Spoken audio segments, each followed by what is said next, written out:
Welcome to the 2025 Raft Debate.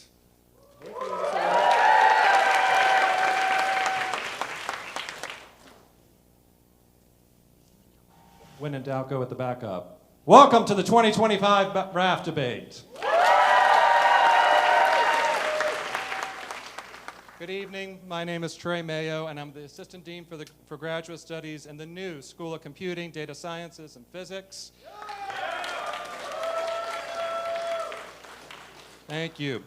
And I'll be doing my best to keep things in order tonight. I would like to also say a special good evening and hello to all of our friends watching on the live stream tonight.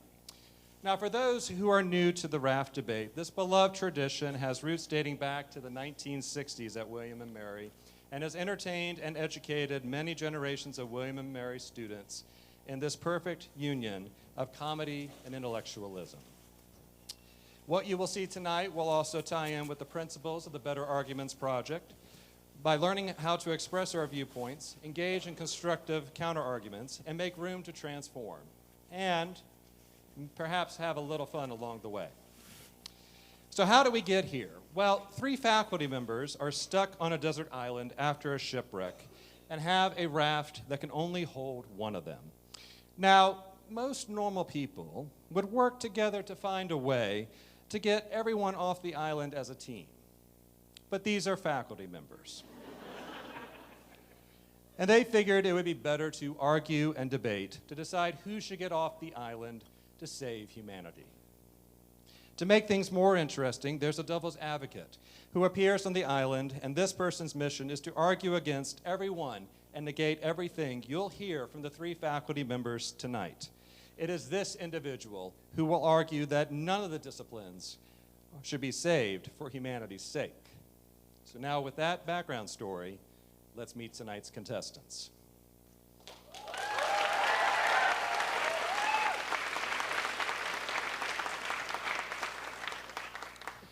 An assistant professor of chemistry who is an avid fan of Survivor and able to raise an army of bacteria to take over the world. Representing the sciences, please welcome Izzy Taylor.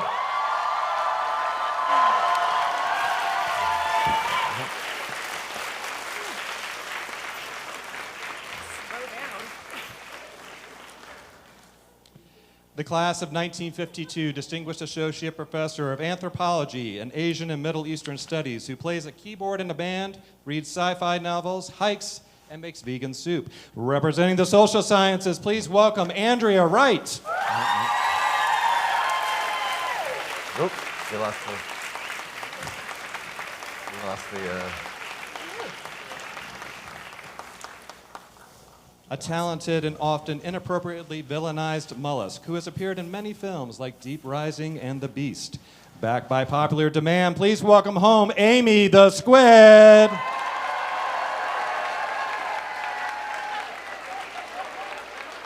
It's all.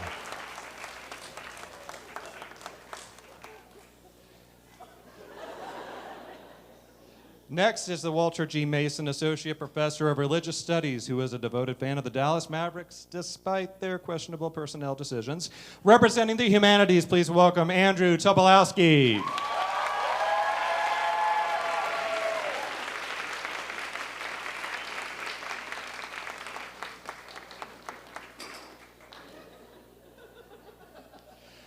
Finally, an assistant teaching professor of philosophy who enjoys cats, thinking about cats, and thinking about cats. Please welcome our devil's advocate, Jonah Goldwater.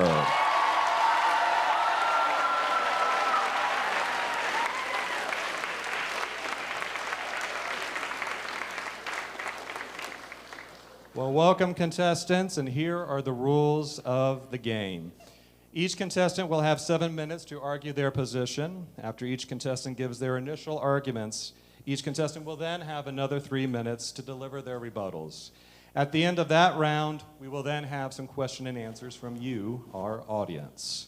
So, now with all of that said, are you ready for the debate?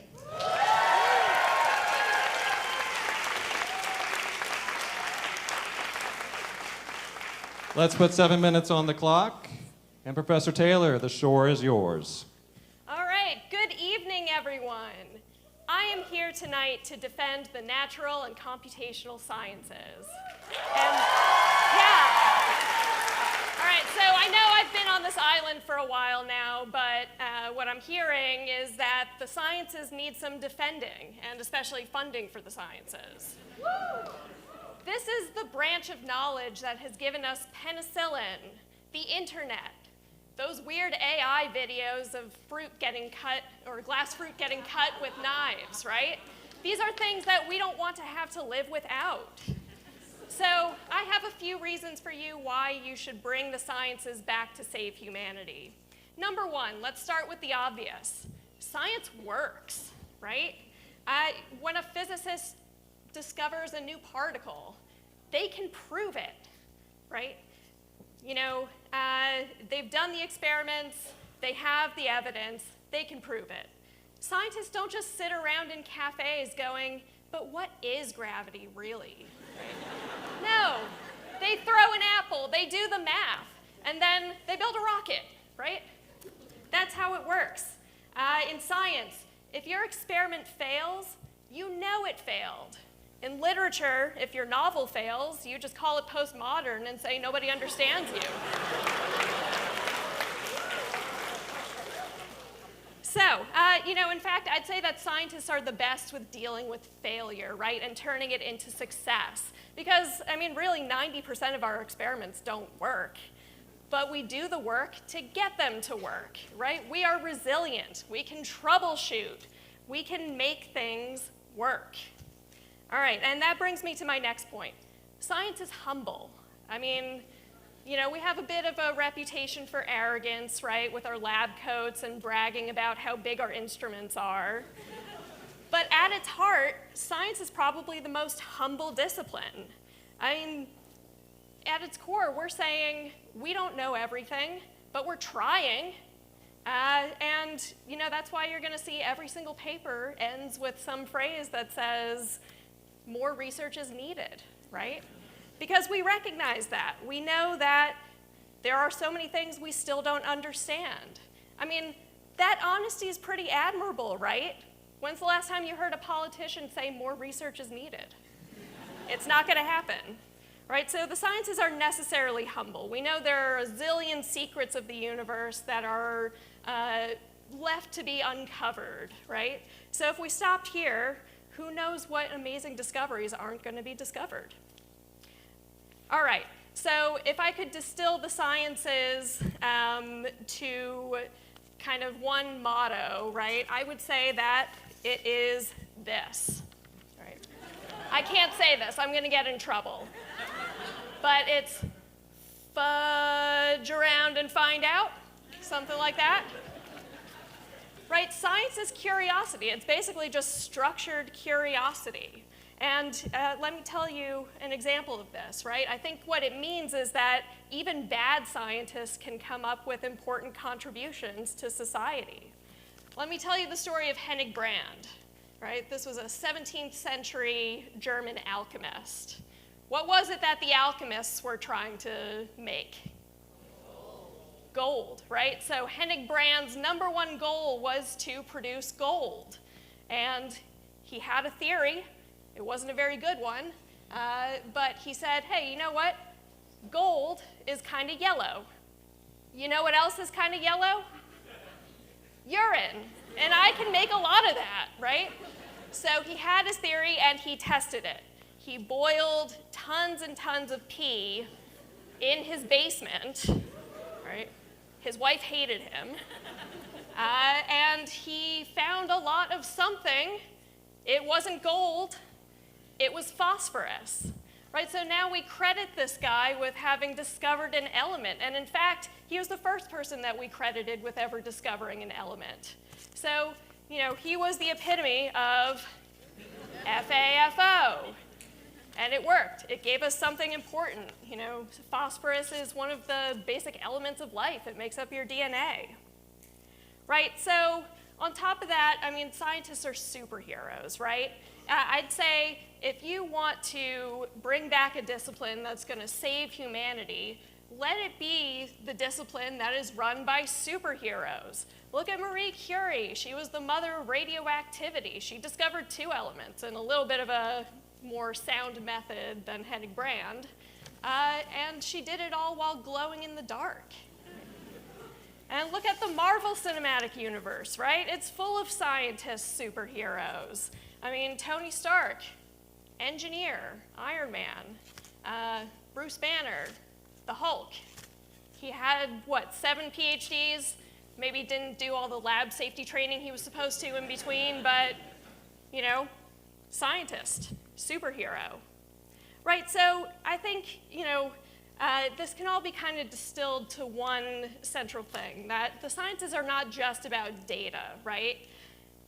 At its heart, science is about our very, very human tendency to ask questions about the world around us, right? The sciences remind us that we are tiny, but we are capable of huge curiosity. We look out into the universe and we try to find things in it that we can use to our betterment of life, right? So in conclusion, I'm going to tell you that humans need to keep doing science, not just for the sake of innovation and survival, but for meeting that human need to ask questions about the universe, right? It allows us to make innovations and life itself possible. And you know what else the sciences allow for? High fructose corn syrup.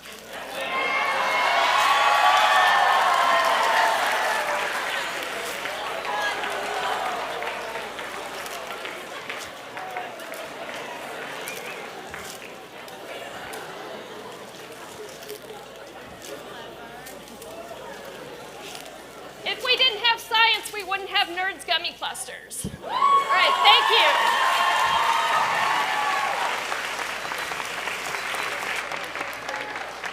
Thank you, Professor Taylor. All right, now let's hear from Professor Wright.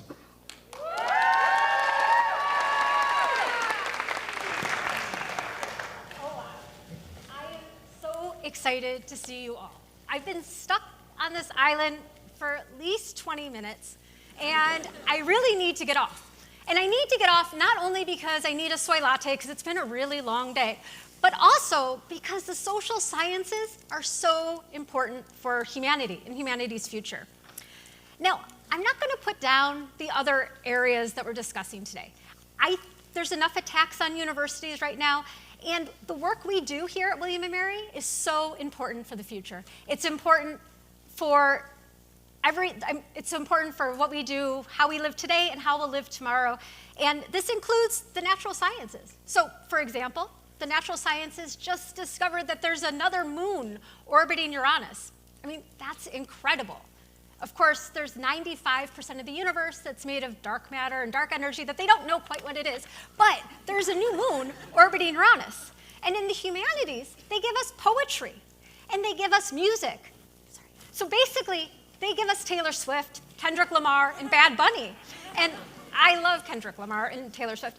Of course, they also made me read a lot of Shakespeare and Beowulf in high school. But still, the humanities are awesome. But the thing is social sciences is the linchpin. It is the thing that makes what we do at universities make sense. Now, social sciences teaches us, if at first you don't succeed, try and try and try and try again so that you can know if your failure is statistically significant or not. But it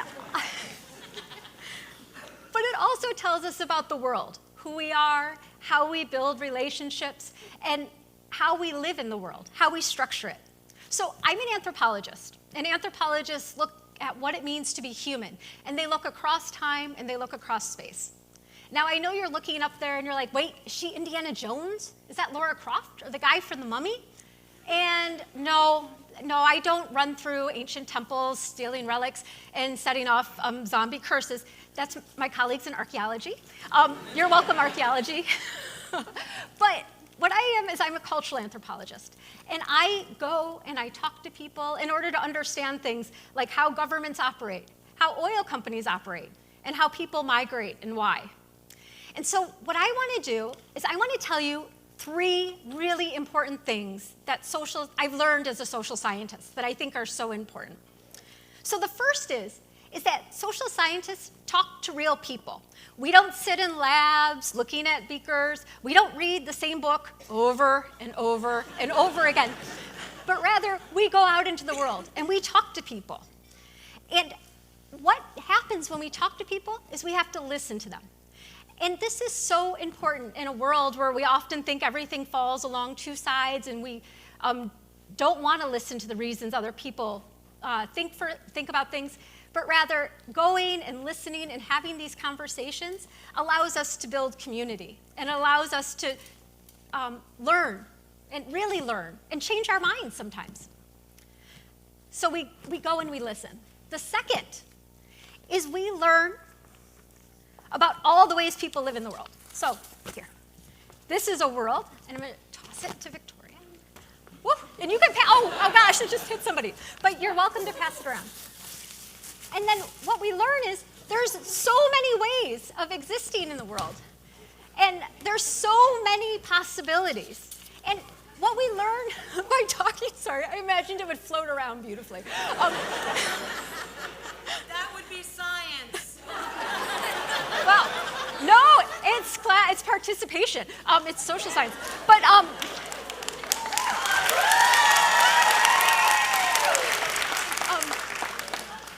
what we learn is that there's things that are similar about people all over the world, right? We all laugh, we all cry, we make families, we love, we grieve. The ball's made, okay. And so by doing this, we're able to move towards things like world peace through this view of the science, so through talking to people and learning about them. But we also learn by talking to people is that the way we do things isn't the only way the world could be structured, and that there's many, many ways of living in the world and being in the world. And this gets me to the third really important thing that social sciences does. It allows us to look underneath the surface. It teaches us to ask critical questions, not just to say, oh, there's a government, but we ask, how do governments operate? What do governments do? What are the types of governments that exist in the world? What even is a government? It also allows us to ask questions like, why do we have sports that can go into 18 innings on a Monday night? So there's these really important questions that social sciences does. And what these questions allow us to do together is imagine big, beautiful new worlds. And I'll just toss it so I don't hit someone. And as we imagine these big, beautiful new worlds, we can face the challenges that we're experiencing. We have all these crises that we have pandemics, there's wars, there's threats of nuclear weapons. But with the social sciences, through talking to people, learning about the diversity of the world, and critically interrogating the world in which we live in right now, we can envision new futures. And these new futures can be important because not only can we thrive, not only can I thrive, or you thrive, or everyone at William and Mary thrive, but we can envision a world in which everyone thrives, in which equity and diversity are appreciated, and we live in a space in which every single person has things like access to clean water. And so with the social sciences, we can do that. And you can say, well, yes, the natural sciences can give us vaccines, but without social scientists helping figure out why people might not want to take vaccines, the vaccine's almost useless. And of course, humanities gives us awesome poetry and music, but without that critical view, we end up with Taylor Swift singing songs that celebrate the patriarchy. So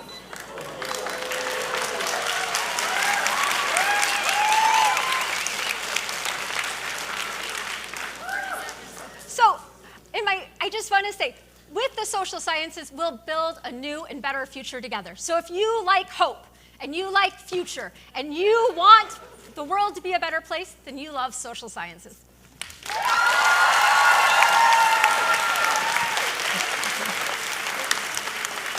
Thank you, Professor Wright. Professor Tobolowsky. Should be, yeah. PowerPoint works. I can't do this without a PowerPoint, obviously. If this debate were taking place on stage in an auditorium at the College of William and Mary, rather than on a desert island, I imagine I would begin by referring to its original charter, which has this to say on the subject of its purpose: that the youth may be piously educated in good letters. It has been proposed to make, found, establish a certain place of universal study or perpetual college of divinity, philosophy, languages, and other good arts and sciences. Let's do something.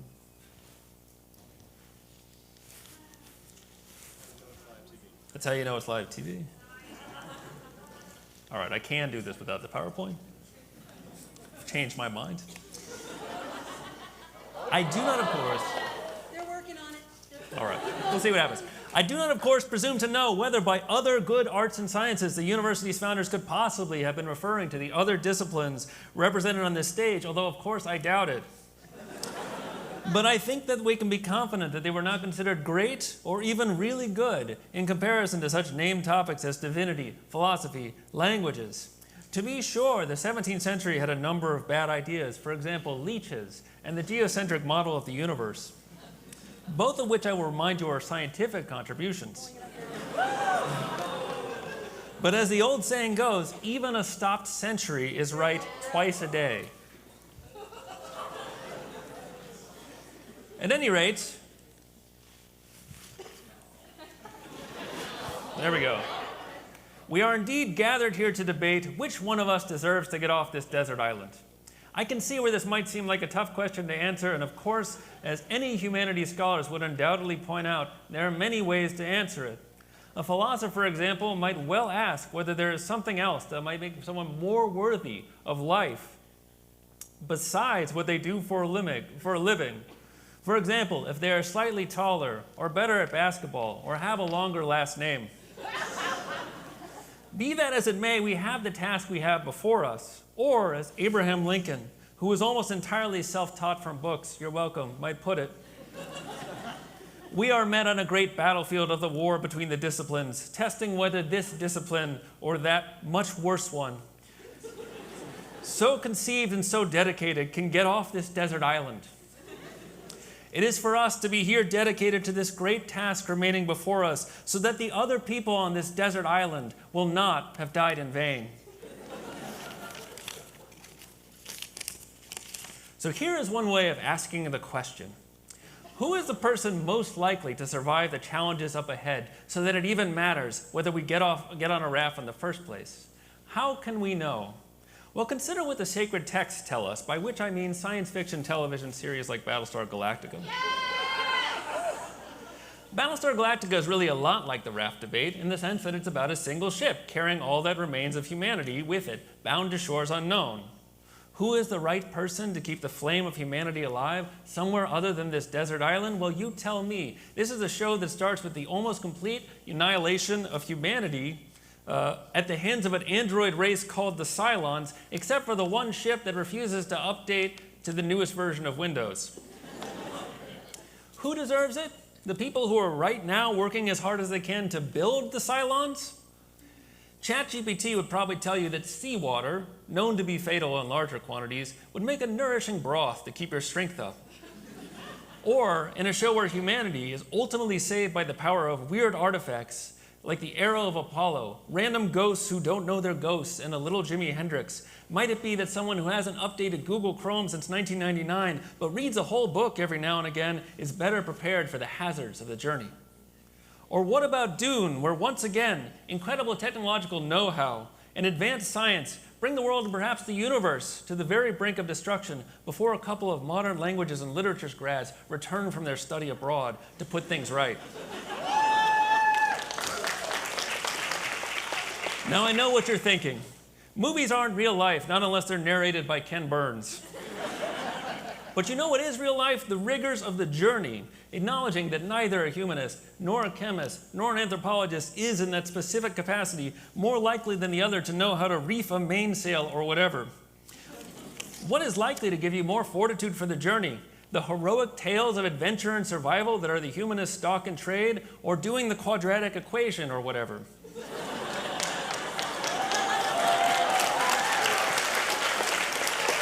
Upon arriving, suppose we find a world that is really desperately in need, that can only have one of our expertises. Who really would be necessary to start from scratch? Someone who knows their way around a tribal coming-of-age ceremony? Someone who has explicitly threatened to unleash a deadly plague on the world if they don't win? Or someone who knows what makes civilizations rise and fall, what makes codes of law conducive to our happiness, what justice can look like and human thriving? And I'll tell you something else that I myself recently learned. Did you know that the humanities tends to beat the other disciplines at their own game? Say that in this terrible, post-apocalyptic future where the dead outnumber the living and only the dead are left to bury the dead, your main ambition was to get into a top 10 medical school. Did you know that according to the prestigious BMO Academic Consulting, humanities majors have a higher acceptance rate than the biological or social sciences? Did you know that they do better on the MCAT? Did you know that according to the equally, if not more so prestigious Magoosh LSAT blog, many of the humanities disciplines, including classics and religious studies, produce majors that straight up dominate the biologists and engineers on that test? There's a reason for this. There's a reason for all of it. It's a simple reason, but beautiful, like a haiku or the sun setting on these other contestants as I sail away on my raft. The university comes from the humanities. Knowledge comes from the humanities. The first great scientists were humanists, and they could be again if we had to start all over. For the raft, for tomorrow, for a small crisis or a big one, choose the humanities, the best discipline, the best choice, the best position for whatever comes next. In the beginning was the Word, and the Word was the beginning of everything, the one thing we cannot do without. If it was all we had, it would be enough, and that is why it deserves to be the choice, but you don't have to believe me. Ask ChatGPT.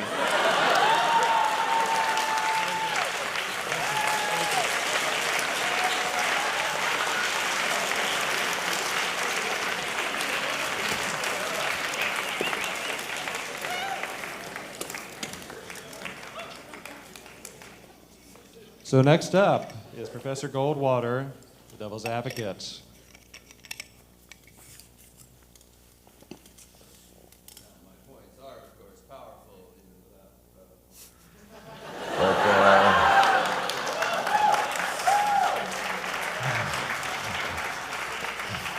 Hello, folks. My name is Professor Goldwater, and yes, Professor is my first name. Right. You know what I love about a William and Mary audience? You're such open-minded, critical thinkers. You're not prejudiced or biased. You follow the evidence wherever it leads. Or maybe I'm wrong. Maybe you came here with your minds already made up, determined to vote for your majors. So sure, vote for your major and just prove you're prejudiced. Or prove you are critical thinkers, free thinkers, people, not sheeple. Vote against your major. Vote against all majors. Save nobody. Save the devil. But you know, the William and Mary community, you should be on my side anyway. As we all know, William and Mary was founded in 1693. Do we know what else was happening in 1693? The Salem witch trials. That is correct. Is that a coincidence? We Devil's Advocates had a lovely time at that occasion. Now, in past years of our revered raft debate, Devil's Advocates have made pretty persuasive cases. They've argued that any one discipline without the others is too dangerous. Science without ethics, that's bombs, that's death.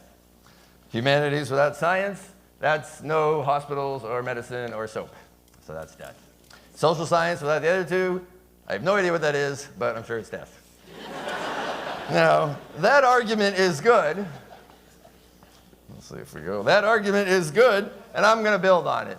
Because you see, the thing about the devil is a tempter, and a desert island is tempting.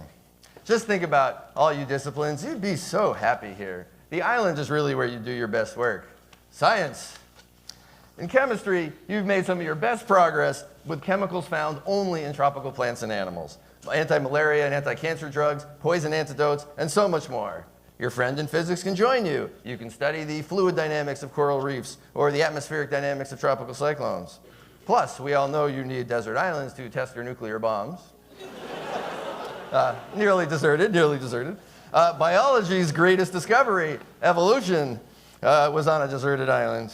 It was only because each Galapagos island deserted was slightly different from the rest that Darwin could observe all the specific adaptations, the necks and the beaks and the flippers that were just so for their environment. Now's your big chance. You can watch evolution in action. It's not just a theory anymore. Social sciences, you'll thrive here too. We know you want to aspire to the rigor of the natural sciences, but it's just so hard to isolate variables in complex social settings. Well, now's your chance. Run a real-life Lord of the Rings scenario. Right, knock yourself out. What happens when the laws of institutions and society are a distant memory? Come find out. Sociology, see how power dynamics evolve in a controlled environment. Anthropology, see humans in their natural habitat. So much to dig up and discover. Economics, how exciting to see barter and trade develop from the ground up. Plus, no more bureaucracy or ethics review boards, just free human subjects running around testing your theories. So empirical. What a delight. And humanities, you might love the island most of all. Just think of it, quality time, alone with your books, alone with your thoughts. The weather is beautiful, there are no committee meetings, and no one will tell you that your major isn't practical. What are you gonna do with that? Plus, there's no ChatGPT to steal your thunder and your life's work. Just pure human thought. It's what you've always wanted.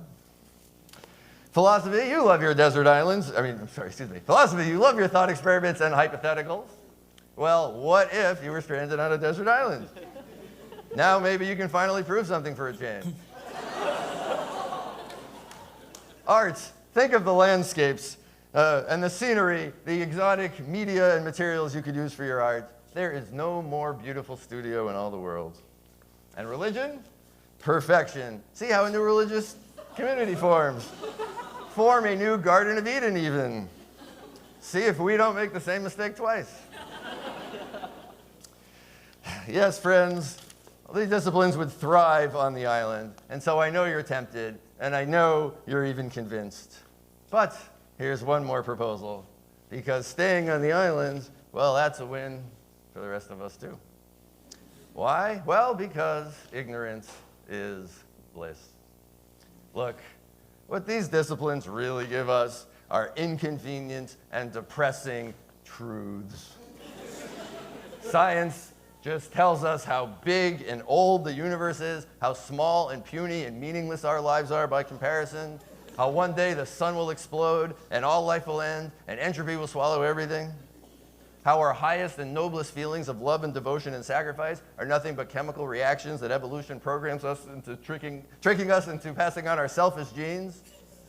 Boo! You don't want to know. Ignorance is bliss, my friends. And then we have the social sciences telling us how unjust society is, how unfairness is baked into our social and legal institutions, how it's all systemic this and structural that. No fun. And the humanities, oh, the inhumanity. All philosophy does is say the things we care about aren't real. Free will, not real. Morality, not real. The whole world, probably not real. And history. You want to learn how horrible humans have been?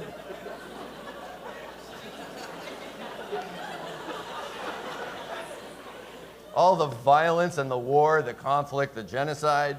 They say you need to learn history to not repeat it. But the history of evil isn't a warning, it's an instruction manual. Believe me, we are better off without it. No, my dear W&M Raft community and humanity at large, don't read complicated books, that's depressing. Don't do complicated research, you'll regret what you find. Humans are cursed with consciousness. Look at how happy these animals are.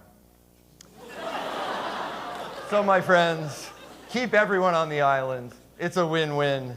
You'll keep the disciplines where they will excel, and you'll keep them the heck away from the rest of us, where we can live in bliss, free from the havoc one lone discipline would wreak.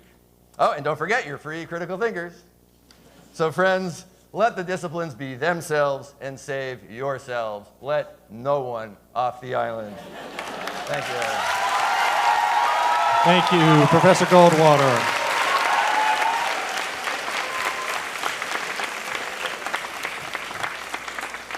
Thank you. What do you think so far?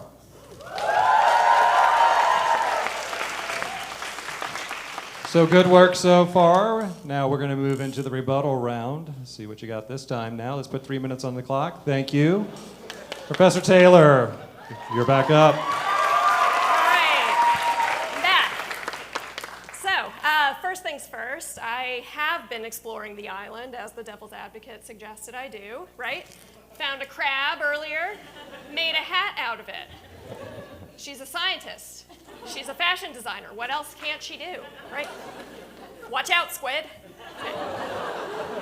So, I agree with everyone here. I think we've all got things to bring to the table that humanity needs in order to survive and thrive, right? I'm not going to argue that. What I want you to think about is what's going to happen if you leave the sciences on the island, right? You know, I've got a lot of things that I need on this island. I can make things, I can explore and innovate, but if you leave me there, I'm going to be mad, right? I'm going to be plotting the demise of humanity. And I promise you, I'm going to get off that island. I'm going to find a way, right?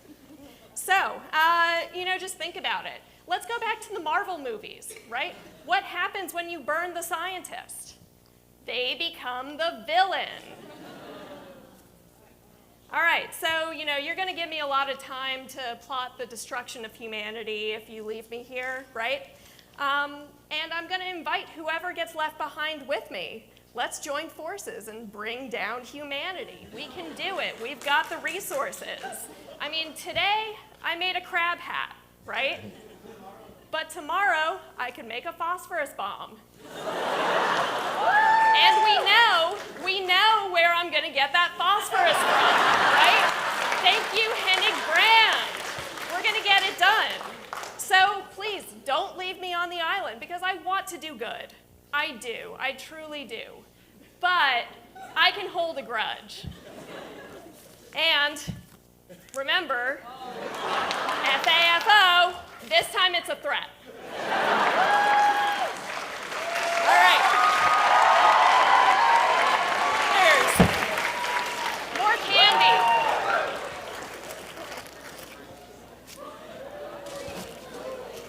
If you didn't get candy, bring me back to humanity. Any more candy? All right, thank you, Professor Taylor. We appreciate that. Professor Wright? So you know what happens when you FAFO without the critical thinking of the social sciences? You get nuclear bombs that have no oversight. You end up with people developing plagues in laboratories. So there's scary things if we just FAFO without the reasoning of social sciences.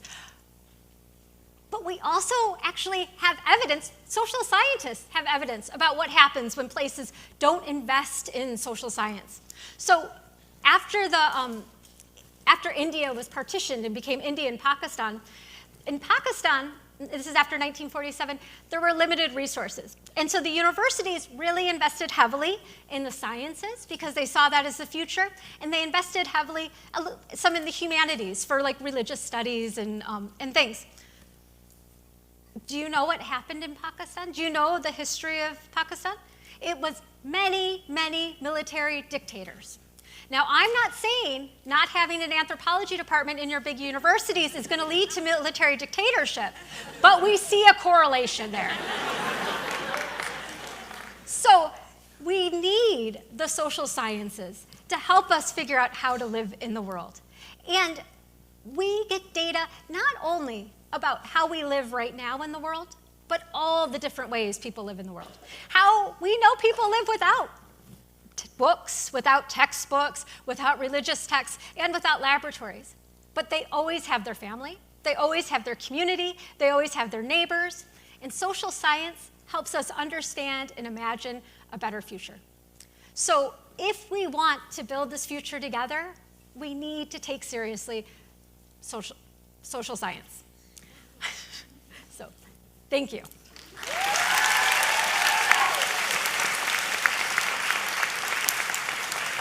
Professor Tobolowsky.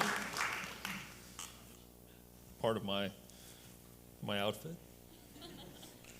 It's interesting, is it, that I'm going to hold it, in order to discredit the humanities, first of all, it has to be vastly mischaracterized. I have almost never read poetry in a cafe. I do that at home like a civilized person.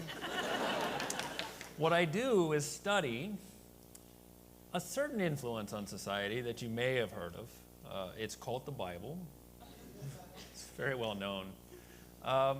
But another thing that I used to do before I landed on this desert island is I would read the news, which I don't recommend. But I would often encounter a variety of story that was along the lines of, tech billionaire discovers, new transportation system. And it would be like, in the future, someday, we won't have cars driving around randomly and inefficiently. We would have some kind of large, square, rectangular receptacle that would stop at certain stations, pick people up and take them to other stations. And it's like, congratulations, you invented a bus. And this is a common problem because not enough people read books and encounter reality in other contexts than what they're doing that day. I want you to picture in your mind any disaster movie or book you've read, you've seen, and picture the roles that we would all have in that context. Is there a doctor? Of course there is. Is there someone who knows how to fix things when they break? Of course there is. Is there the devil? If there, then anywhere. Are any of those people in charge? Of course not. They work for the people who are in charge. The person who is in charge is somebody who has vision, who has the ability to synthesize complex information, to deal with people, to persuade, to convince, to make difficult decisions after arranging and assessing the available evidence, to lead. And that person is a humanist. So if you want somebody whose major selling point is that they won't annihilate all of us if they get off the island, or somebody preaching togetherness, I think that's beautiful. But if you want somebody to help this society get back on its feet and not reinvent the bus, you want the humanities. Thank you. Thank you. Professor Goldwater.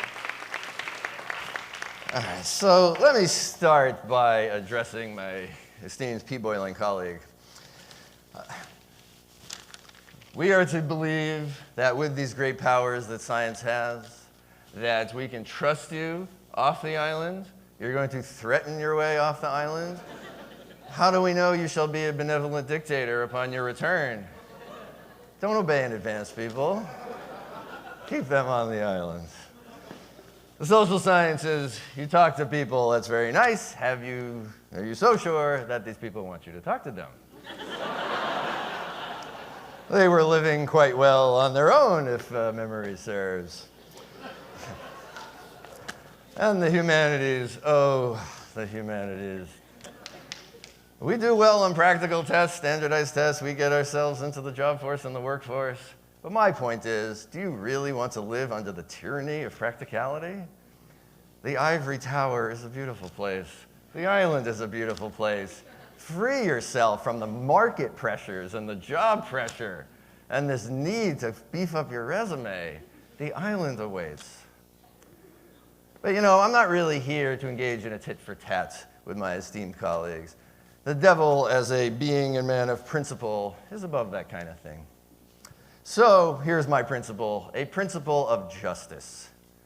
These three, they've come so far together. Are you going to split them up? Think of a family of puppies, a litter of kittens, whatever a group of piglets is called. You're going to separate them from each other? Parents from their children, children from their dollies? No. Unjust. Parents, those of our parents here, you'll choose between your children. You're going to make that choice that is unfair, that is unjust. Yes, it would be dangerous if they came back alone to wreak havoc in their unchecked way. But at the same time, they can have a truer, fuller, more meaningful life together. This is the College of Arts and Sciences. We are one people. So do the right thing. Timber. Do the just thing. Gravity is strong today. I did notice that when I came in. That's more proof of the nefarious scientific tyranny that awaits us if you let them off the island. So be a critical thinker. Know that justice means leaving them on the island. They'll be better off. You'll be better off. Thank you.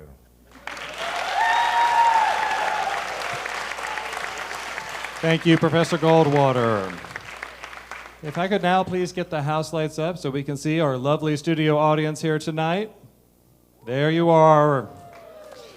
Well, now we are going to move into our question and answer round, and so I'm going to ask Rebecca Fuchs and Yuhan Yu, who are student leaders for this year's Raft Debate, make sure you cut them on, to actually help us out with getting a few questions from you all. We're going to first start off, little change this year, with one question directed to each of our contestants. So who has a question first for Professor Taylor? By show of hands, someone has to ask a question, otherwise you're not getting any pizza tonight. Come on. Is there one? Wave your hand, really? Where? There's one up there. Oh, right in the middle. Sorry, there we go. Oh, okay. Go up to the middle. There you go. Run, run, run, run, run. Carefully. Pass it down. Go ahead, yes. Hello. I was wondering why your best tactic to get off the island was to threaten the whole of humanity. I mean, why would I want you back if you're gonna like release phosphate bombs on us? That's what I'm saying. You don't want to make me mad, right? Like, But if you don't let me back, Well, then I'm I would gonna just like to be. plotting. I mean, I would just like you to be on the island, just not come back anymore. Just stay there. I'm going to make my way back. Look what I did already. I've made this crab hat, right? That I does can not do so define much me. more. I've got all of the elements at my disposal. I'm going to find a way back, and I'm going to come back with a vengeance if you leave me there. All right, thank you. Next, who has a question for Professor Wright? This is for the social sciences. Anywhere. All the way in the back. Go ahead, yes. So, if science and humanities disappear from the world, what are you going to study?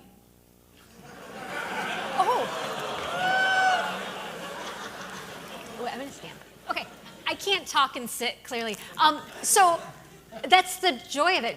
Social science studies what it means to be human. We study humans. So humans can do science. Humans are always inventing. Humans are always telling stories and narrating histories, and drawing pictures. And so social science will help us understand that.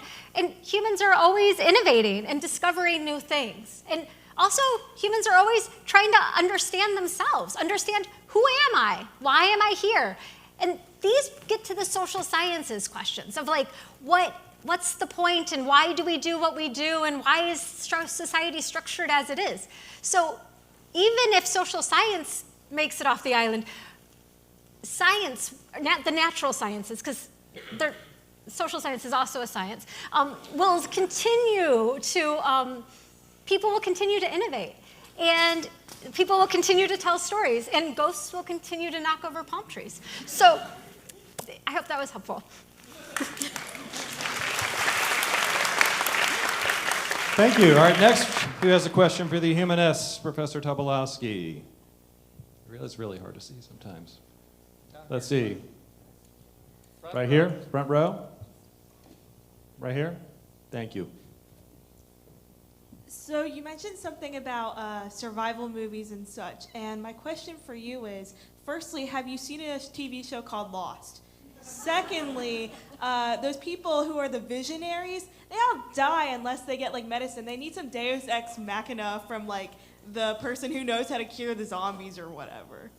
That's a great point. So first of all, I believe the premise of Lost is those people are already dead, right? No, but the doctor was the guy who was the protagonist. I'm sorry to spoil it. However, I'm so sorry. It's only been out for 15 years. That's a great question. There certainly are television shows that get it a little bit wrong. But in general, when you're talking about the totality of skills necessary to help humanities thrive, I mean, there's a reason that, like I said, we do better on the tests that are supposed to show people being ready for other stuff. This is the basis of what we do. And I would also like to just say that it's clear that the trees know something about my fellow competitors because they keep falling on them. And that, I think, is another strong vote from the natural sciences themselves in favor of the humanities. Okay, thank you. Who has a question for Devil's Advocate? You got it already? Okay, go right ahead once the mic gets there. Go ahead. All right, so I like your talk of ignorance is bliss, all right? I love some bliss, but here's my question. I feel like if we keep these scientists and researchers on this island, then the inevitable human march of progress is going to make sure that other scientists pop up outside the island. My question is, how can we make sure that no other researchers pop up? How can we make sure they all stay on this island? What's your plan for that? I heard, why am I so clever? That's an excellent question. We have to be vigilant. Happiness, sometimes it makes itself, sometimes it doesn't. I don't want to have to be suspecting people. That's not my business. But, oh, is that my business? No, so it's a good question, and we will just be on our toes. Okay, now for the lightning round, we will put 5 minutes on the clock here. For the next 5 minutes, we're going to have a free-for-all, so you can ask any question to any of the contestants, up here, and we will cover anything and everything that might be on your mind here. So go ahead and raise your hand, and Johan and Rebecca will get going around. Right there, go for it. I have a question for the social scientists. Isn't it true that a lot of, for example, economics is based off of humanities? Oh, so I think all of these actually areas that we're talking about are really interrelated. And I would say again that I think they actually all are really important, but what I think is most important, if we really want a new future, if we want to imagine new worlds, we have to be able to listen to people, we have to know about the diversity of possibilities that exist in the world, and we want to critically interrogate, look at what's underneath the surface of our world, so that we can have a just world for every single person on it. So yeah, I think the humanities certainly influence the social sciences, and as do the natural sciences. But I think the social sciences speak for themselves when we're considering the future. Thank you. Next, please. For anybody right here. Yes, go ahead. Mm-hmm. Okay, this is for our devil's advocate. You say that it would be in our best interest to make sure that none of these disciplines get home. But wouldn't you agree that it would be way funnier to split them up? From the point of view of dark comedy, perhaps. But like I said, I believe in justice. I think they need each other. I can have a little sympathy from the devil. You don't always need to be sympathy for the devil. So why not? They will have a nice time. There's plenty to eat, a little nosh. What's not to like? All right, next question. Let's see. Right up there? Okay. And I think we have a few. Rebecca, over here on this side of the house, please. Go ahead and ask your question. Mr. Devil, you're a wolf in sheep's clothing. You are perpetuating this idea of be critical thinkers, but you want to leave them on the island. You say ignorance is bliss. But if we leave them all on the island, we can't be critical thinkers. What do you say to that? So, you have it within you. You have the potential. You're a shining star. I can see that from here. You don't need them. It was in you all along.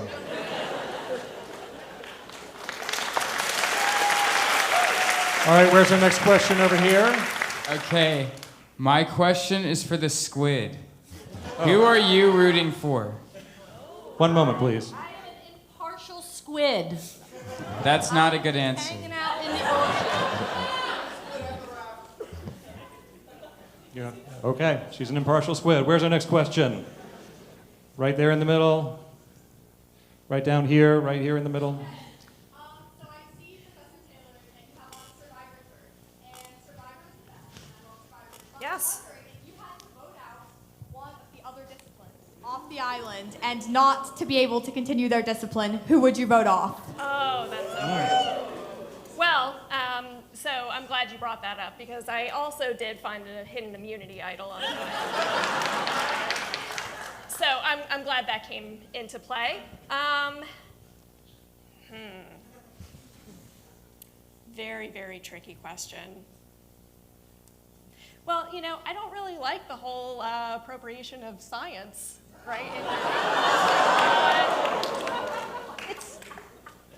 It's going to have to be social sciences. I'm sorry. Intimidated. I think we have one right up front That's not here, gonna be me. Rebecca. Right up front, way right up front here. Go ahead, please. Professor Taylor, if we do let you off the island, what is the first thing you will do?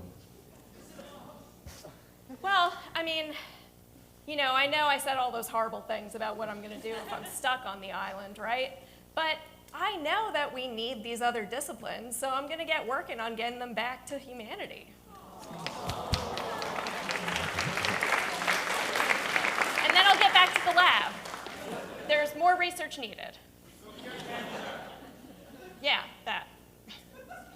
All right, I think we got time for about 3 more questions. Right here. Right behind you. There you go. Pass it back. I have a question for the devil. I think it's interesting that you appeal to principles of justice in your argument, and as well as the fact that you're making arguments at all, because that seems like something rooted potentially in philosophy, which you're arguing to get rid of. So how can your argument stand if you're arguing that we should have no arguments at all, or that we shouldn't be allowed to make new ones?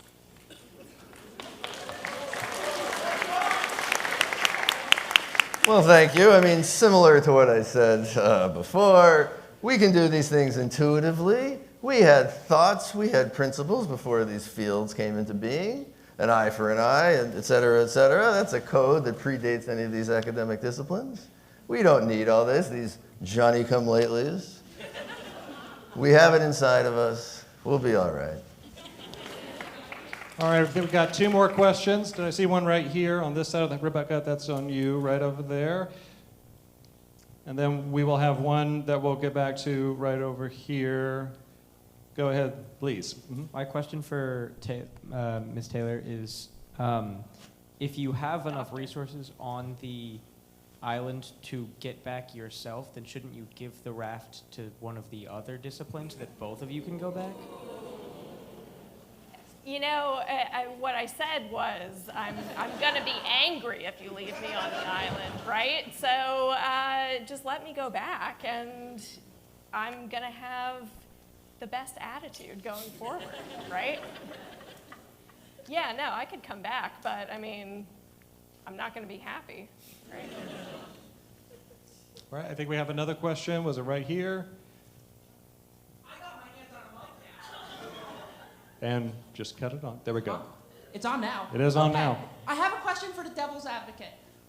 Are you in cahoots with the natural sciences? Because, like, what if you want to destroy humanity, right? Because, like, the devil is known for that. So, if you're to please your employer, what if you're in cahoots to just leave the natural sciences in the island and then invoke the destruction of humanity? Isn't that part of your employer's final plans? I am sorry, I signed a non-disclosure agreement, and I am not at liberty to...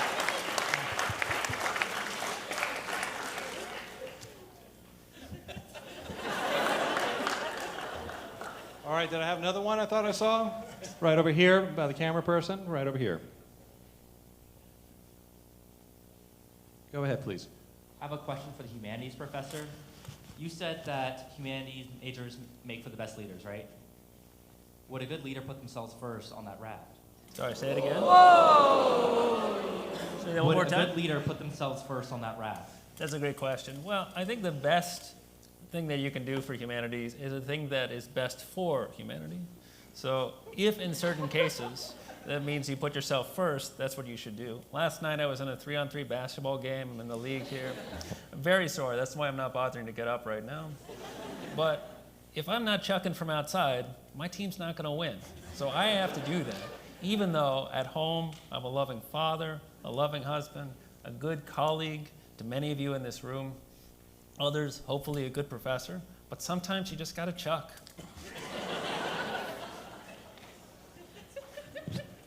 All right, I think I'm going to allow one more question here. Let's see, who's that going to be? Right over there? Okay, go ahead, please.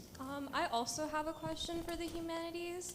So a lot of the best literary work has been done in solitude. I know if Henry David Thoreau were here today, he would probably say that you would probably find the most happiness, enjoyment, purpose in life if you went back to nature.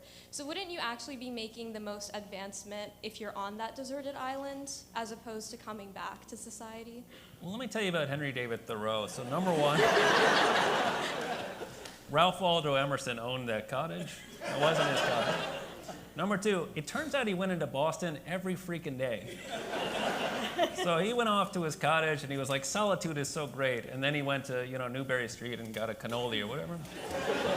And I just think that a more honest person will just stay in Boston, stay in the world and see what you can do with it.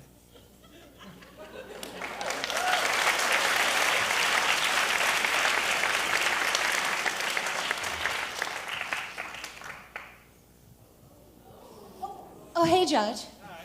How are you? How's the debate going? Good? Yeah? So far, so good?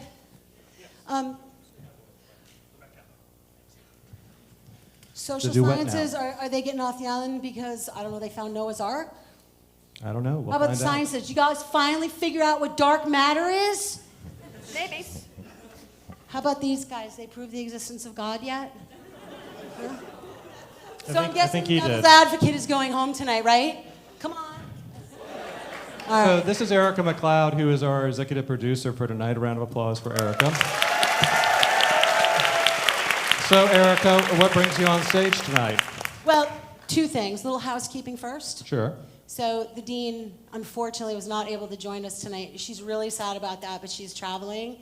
So I know I speak for her when I say thank you to the students here. Thank you to the students over in Tidewater, and thank you to the students that are watching online. We do this for you. This event is for you to bring you happiness and joy and to get to know various faculty members across this university. So thank you, students, for making this such a great event. Thank you. Thank you. So, yeah. So what's that? So, it's kind of an... See? Okay.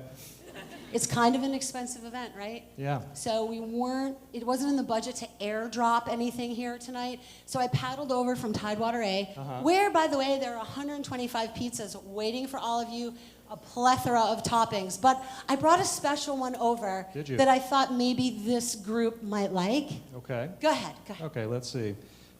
Oh my, okay. Well, that's actually a really good question, actually, if this group really would like it. So I think we need to get warmed up a little bit early.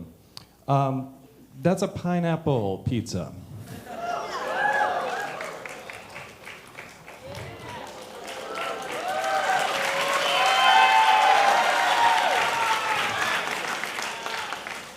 So I have a noise dosimeter up here. So there's a question I have to ask you to kind of get warmed up for tonight is, does pineapple belong on a pizza?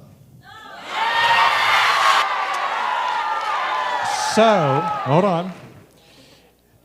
No booing, because that'll skew everything. But how many of you say pineapple does not, let me reset that. How many of you say that pineapple does not belong on a pizza?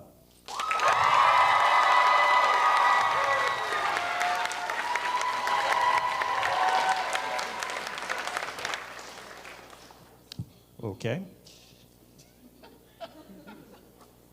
Weirdos.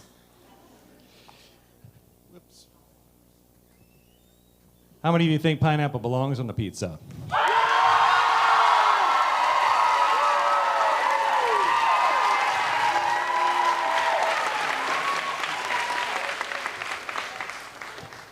So, what do you think? By a score of 106.7 to 101.4, pineapple belongs on a pizza. Weirdos. All right, so we're going to wrap this up. We're going to take the final vote for Devil's Advocate. Yes, real quick. And then y'all can head on over to Tidewater.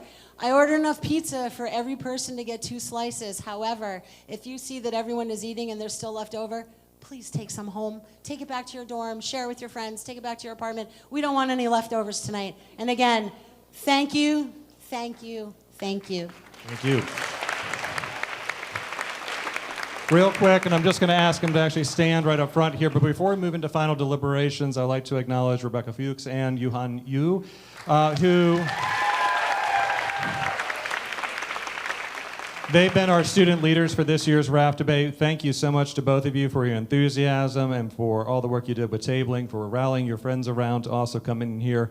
We're very thankful for this and thankful for all that you've done here for us and for the multiple Teams messages that we did back and forth on everything. But thank you both again. If you'd like to get involved in next year's Raft Debate, please talk with them after the show. Thank you both again.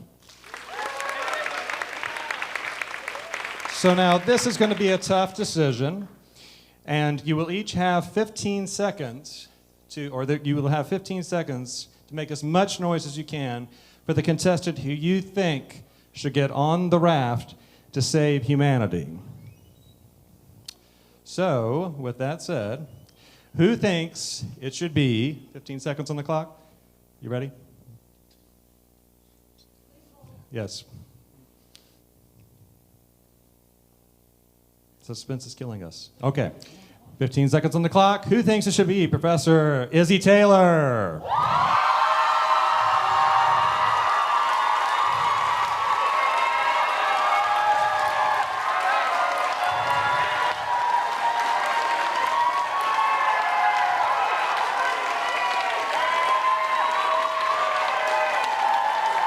All right, thank you.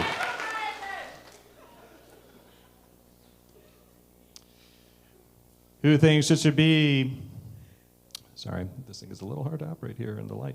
Who thinks it should be Professor Andrea Wright?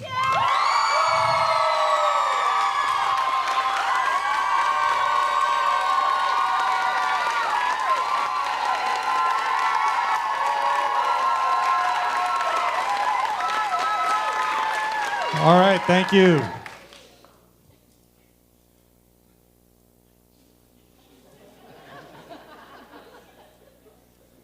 Who thinks it should be Professor Tobolowski?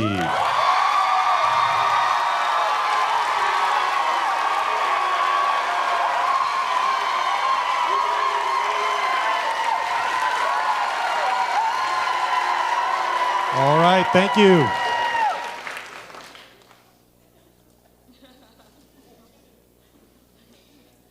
Wait for it, hold on. Who thinks it should be, last but certainly not least, the Devil's Advocate?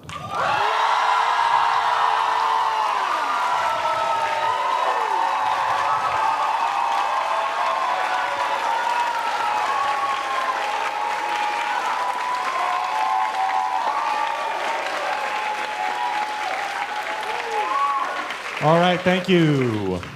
Well, before we find out who wins tonight's debate, would you please join me one last time in extending a round of applause to all of our contestants.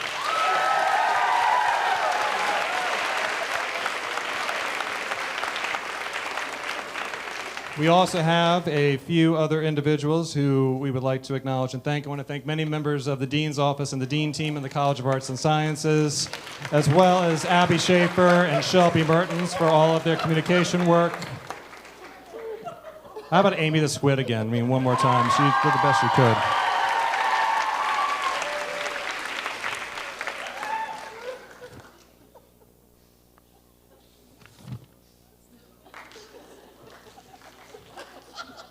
You okay? Okay, just making sure. One last announcement before we reveal tonight's winner. Please again join us in Tidewater AB after the program for refreshments. Please also feel free to come up and take some photos with the cast. Also take some photos with our props as well. But now, this was close. The moment that you have been waiting for. Go ahead and do it.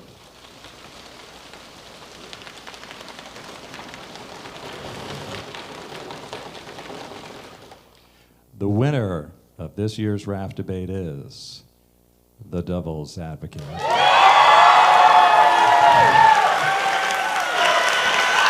Jonah, there is your new raft.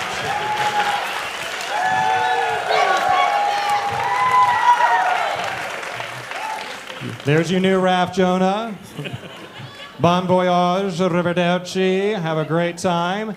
And thank you to all of our contestants, and thank you for joining us at this year's Raft Debate. Please be safe. Have a happy Halloween. We will see you at next year's Raft Debate. We are adjourned. Thank you.